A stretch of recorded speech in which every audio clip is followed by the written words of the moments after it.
चला तर फ्रेंड्स, आज आपण आषाढ अखेरीस खुसखुशीत भाजणीचे मालवणी वडे बनवतोय। वडे बनवायला अक्षरशः खूप सोपे आहेत। घरच्याच घरी तुम्ही हे पीठ तयार करून घेऊ शकता। त्यासाठी बाहेर गिरणीत वगैरे जाण्याची आवश्यकता नाही आहे। घरीच मिक्सरमध्ये हे पीठ आपण तयार करून घेतलेले आहे आणि तुम्ही इथे पाहू शकताय वडे अतिशय खुसखुशीत आणि तेलकट न होणारे असे तयार होतात। रंग आणि टेक्स्चर तर तुम्ही इथे पाहू शकताय। भाजणीच्या या मालवणी वड्यांचा रंग काय सुंदरच आलेला आहे। मस्त टुमटुमीत असे हे फुलणारे मालवणी वडे बनवून तयार होतात। चवीला तर अप्रतिमच लागतात। साधारण 2 किलोची भाजणी तयार करून आज आपण हे मालवणी वडे तयार केलेले आहेत। त्यामुळे रेसिपी खूप साधी सोपी असणार आहे आणि म्हणूनच तुम्हालाही खूप आवडणार आहे। नेहमीप्रमाणे व्हिडिओला एक लाईक करा, नवीन असाल तर चॅनेलला सबस्क्राईब जरूर करा। चला तर मग पटकन वेळ न घालवता रेसिपीला सुरुवात करूयात। तर सर्वात आधी इथे आपल्याला तांदूळ स्वच्छ पाण्याने धुवून घ्यायचा आहे। आता इथे तांदूळ कोणता वापरायचा, तर इथे मी रेशनचा तांदूळ वापरलेला आहे। साधा अगदी कोणताही तांदूळ तुम्ही इथे वापरू शकता। कोलम किंवा आंबेमोहोर असे तुम्ही कोणत्याही प्रकारचे तांदूळ इथे वापरू शकता। इंद्रायणी तांदूळसुद्धा तुम्ही वापरू शकता। जो तुमच्याकडे अवेलेबल आहे तो तांदूळ घ्या, स्वच्छ धुवा आणि घरातच 2 दिवस फॅनखाली सुकवायचे आहेत।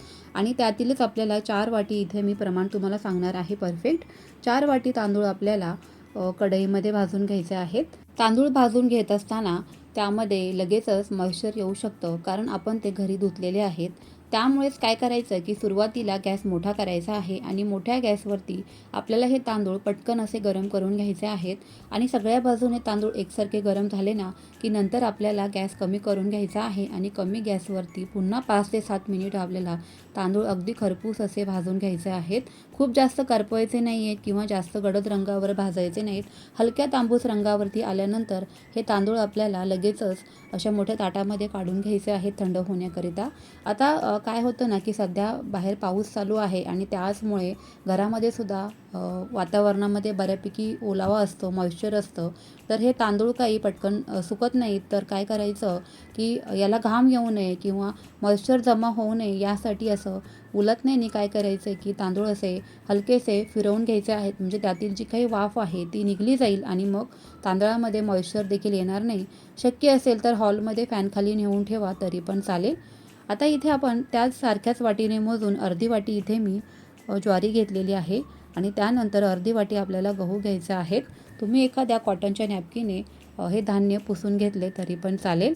आता इथे सुरुवातीला गॅस मोठाच करायचा आहे, कारण हे धान्य भाजण्याकरिता थोडंसं जड असतं, तर हे भाजायला वेळ लागू शकतो। म्हणूनच सुरुवातीला फास्ट गॅस करा आणि त्यानंतर मात्र 5 ते 7 मिनिटं कमी गॅसवरती आपल्याला हे धान्य भाजून घ्यायचं आहे अगदी आतपर्यंत।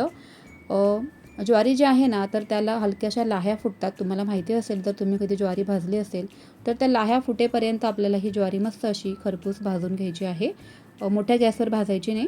त्यानंतर इथे सारख्याच वाटीने मोजून आपण अर्धी वाटी उडीद डाळ घेतलेली आहे आणि अर्धी वाटी चण्याची डाळ घेतलेली आहे अशी।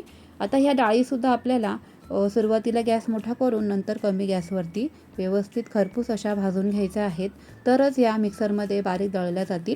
साहित्यांचं प्रमाण मी डिस्क्रिप्शनमध्ये देतेच, त्यामुळे चिंता नसावी। अगदी सांगितलेल्या परफेक्ट प्रमाणामध्ये तुम्हीसुद्धा हे धान्य घ्या भाजणीचं। अगदी खरपूस आणि मस्त अशी चवीची आपली इथे ही भाजणी बनवून तयार होणार आहे। आणि शिवाय मालवणी वडेसुद्धा अतिशय खरपूस आणि मस्त खुसखुशीत असे बनतात बरं का। त्यामुळे अगदी परफेक्ट प्रमाण मी सांगितल्याप्रमाणे सर्व साहित्यांचे इथे घ्या। आता थोडासा फॅन चालू करून द्यायचा आणि हे धान्य आपल्याला हलकंसं मिक्स करून घ्यायचं आहे। आता तुम्हाला दाखवण्याकरिता मी सगळे धान्य मिक्स केले नाही, कारण फोटो खूप छान येतो म्हणून मी इथे असं करून घेतलेलं आहे। पण तुम्ही असं करू नका, शक्यतो फॅनखाली नेऊन ठेवा, म्हणजे मॉइश्चर जमा होणार नाही। आता इथे अर्धी वाटी पोहेसुद्धा आपल्याला लगेचच असे कमी गॅसवरती भाजून घ्यायचे आहेत, कारण पोहे वजनाने हलके असल्यामुळे ते लगेचच भाजले जातात। आता इथे काही आपल्याला मसाले यामध्ये घालायचे, तर ना 4 मोठे चमचे धने घेतलेले आहेत। 1 चमचा आपल्याला मेथी दाणे घ्यायचे आहेत। त्यानंतर बडीशोप, जिरे घ्यायचे आहेत, दालचिनी आणि काळी मिरी आणि लवंग तुम्ही इथे पाहू शकताय। 1-1, 2-2 चमचे साधारण घ्या। अगदी ह्याने काय होतं ना की मस्त अशी चव आपल्या भाजणीला येऊन जाते। लोखंडाची कढई इथे वापरली आहे, तर ती भरपूर गरम झाल्यामुळे कमीच गॅसच्या फ्लेमवरती आपल्याला हे मसालेसुद्धा भाजून घ्यायचे आहेत, खूप जास्त करपवायचे नाही आहेत। त्यानंतर ते सुद्धा या भाजणीमध्ये असे घालून घ्यायचे आहेत। अगदी अप्रतिम चवीची आपली इथे भाजणी बनवून तयार झालेली आहे. घरीच मी मिक्सरमध्ये या भाजणीचं पीठ तयार करून घेतलेलं आहे. आता इथे आपल्याला तुम्हाला जेवढ्या क्वांटिटीमध्ये वडे बनवायचे आहेत तेवढ्या तुम्ही इथे क्वांटिटीमध्ये पीठ घ्यायचं आहे. शक्यतो बारीक 0 नंबरच्या चाळणीने हे पीठ चाळून घ्या आणि उरलेली जी काही कणी आहे तर ती पुन्हा तुम्ही मिक्सरमध्ये बारीक फिरवून घेऊ शकता. आता हे पीठ जे आहे ना मालवणी वड्यांचं, तर ते तुम्ही 6 महिने आरामशीर स्टोअर करून ठेवू शकता. कारण आपण हे छान गॅसवरती भाजून घेतलेलं आहे आणि त्यामुळे ही भाजणी खूप दिवस टिकायला मदतही होते. आणि जेव्हा हवं तेव्हा तुम्हाला जेव्हा मनात येईल तेव्हा तुम्ही या भाजणीपासून वडे तयार करून घेऊ शकता. खूप टेस्टी लागते, जरूर ट्राय करा. आता इथे मी पीठ चाळून घेतलेलं आहे बऱ्यापैकी आणि यामध्ये आपल्याला मीठही घालून घ्यायचं आहे आणि त्यानंतर थोडीशी अगदी पाव चमचा किंवा अर्धा चमचा हळद घाला. म्हणजे काय होतं ना की वड्यांना रंग खूप छान येतो. तुम्हाला जर का असेच हे मालवणी वडे खायचे असतील ना, म्हणजे चिकनसोबत जर का खायचे नसतील ना, तर तुम्ही यामध्ये हिरवी मिरची, लसूणसुद्धा घालू शकता. शिवाय कांदा घालू शकता. म्हणजे जसं आपण थालीपीठ बनवतो ना, अगदी त्याच पद्धतीने सुद्धा तुम्ही या पिठापासून थालीपीठ तयार करून घेऊ शकता. खूप छान लागतात, अप्रतिम लागतात. आता यामध्ये अगदी कडकडीत गरम पाणी घालायचं आहे. म्हणजे काय होतं ना की जे तांदूळ आहेत ना, तर तांदळाच्या पिठासाठी गरम पाणी घेणं आवश्यक आहे. उकड घेणं शक्य नाही, कारण उकडीमध्ये जास्तच पीठ शिजून तयार होतं, असं करायचं नाही. कडकडीत गरम पाणी घ्या आणि चमच्याच्या मदतीने असं मिक्स करून घ्यायचं आहे. हात घालायचा नाही, कारण चटका वगैरे बसू शकतो. तर अंदाजानेच यामध्ये सुरुवातीला पाणी घालायचं आहे, खूप जास्त पाणी घालायचं नाही. नंतर लागेल तसं पाणी आपल्याला यामध्ये घालता येतं. सर्व बाजूनी असं हे पाणी मिक्स करून घ्यायचं व्यवस्थित. सगळ्या बाजूने पीठ पाण्यामध्ये मुरलं जाईल, इथे एवढी काळजी घ्यायची आहे. आणि शक्य तेवढं कमीत कमी पाणी वापरा, म्हणजे नंतर पीठ पातळ होत नाही. 10 ते 15 मिनिटं असंच हे पीठ बाजूला झाकण ठेवून द्यायचं आहे. म्हणजे पाणी छान यामध्ये मुरतं आणि पीठही व्यवस्थित बनून तयार होतं. तर चला, तर 15 मिनिटानंतर आपण इथे पाहूयात की पीठ आपलं व्यवस्थित पाण्यामध्ये मुरलेलं आहे आणि आपल्याला हातांनी ते मळून घ्यायचं आहे. हातांना सहन होईल असंच आपल्याला हे पीठ तयार करून घ्यायचं आहे. घरी मिक्सरमध्येच हे पीठ तयार करून घेतल्यामुळे थोडंसं रवाळ टेक्स्चरमध्येच हे पीठ बनवून तयार होतं. तुम्हाला जर का पॉसिबल असेल तर तुम्ही चक्कीत जाऊन, म्हणजे गिरणीत जाऊनसुद्धा तुम्ही हे पीठ तयार करून घेऊ शकता. पण काय होतं ना की थोडंसं पीठ असेल ना की ते गिरणीतून दळून आणायला थोडंसं अवघडच जातं. किंवा थोड्याशा पिठामध्ये आपण घरीसुद्धा तयार करून घेऊ शकतो. कारण लहानपणी जशी आपण मुलांना भरडी बनवतो ना, तर त्याच पद्धतीने इथे मी प्रयत्न केलेला आहे. मिक्सरमध्ये सुद्धा हे पीठ इथे बनवून तयार झालेलं आहे. फक्त फरक एवढाच की कणी जी उरलेली आहे ना, तर ती पुन्हा मिक्सरमध्ये बारीक तयार करून घ्यावी लागते, एवढंच. पण काहीच हरकत नाही आहे, मस्त पीठ तयार होतं. अगदी तुम्ही करून बघा.